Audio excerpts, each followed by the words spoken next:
Hello and welcome. I'm Maria Ressa. This is your 6 p.m. wrap.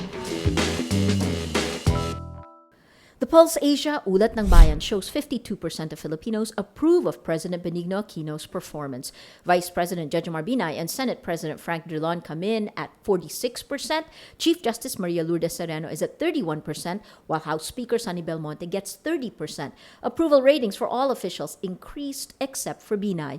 The Vice President has the highest disapproval rating among the 5 officials at 25%. For the top 3 government institutions, the Supreme Court's approval rating climbs 7 percentage points up to 52%. The Senate gets 49%, while the House of Representatives receives 41%. A Rappler exclusive. Information security experts fear the hacking of the Commission on Elections database could result in massive identity theft. On March 27, hackers said they accessed the database of 55 million registered voters and uploaded it online. While much of the data in the files are already accessible through the Comelec website, the entire data set is not supposed to be shared with the public. Only the name and birth date fields in the files are encrypted. Fields like the residential address, email address, full names of both parents, and tax identification numbers are readable. The leak is particularly alarming for registered overseas Filipino voters whose names, birth dates, and current residence were not encrypted. For some records, the names of the parents, birthplace, and passport numbers could be identified. Banks use these details to verify the identity of a person. Comelec spokesperson James Jimenez downplays the danger of identity theft. He adds the leaked files may not be the real thing and that further information should be sent to the National Bureau of Investigation.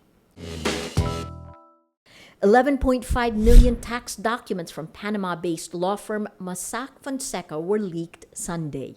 Documents expose offshore deals of about 140 political figures. It covers data from 1975 to 2015. Mossack Fonseca allegedly helped politicians and celebrities hide assets from tax authorities. Panama's government vows to cooperate with any legal probe. Among the top claims, Russian President Vladimir Putin's aide shuffled about $2 billion through shadow companies. Argentine football forward Messi owns a company that didn't come up in previous tax probes, and it also showed offshore companies linked to Chinese President Xi Jinping.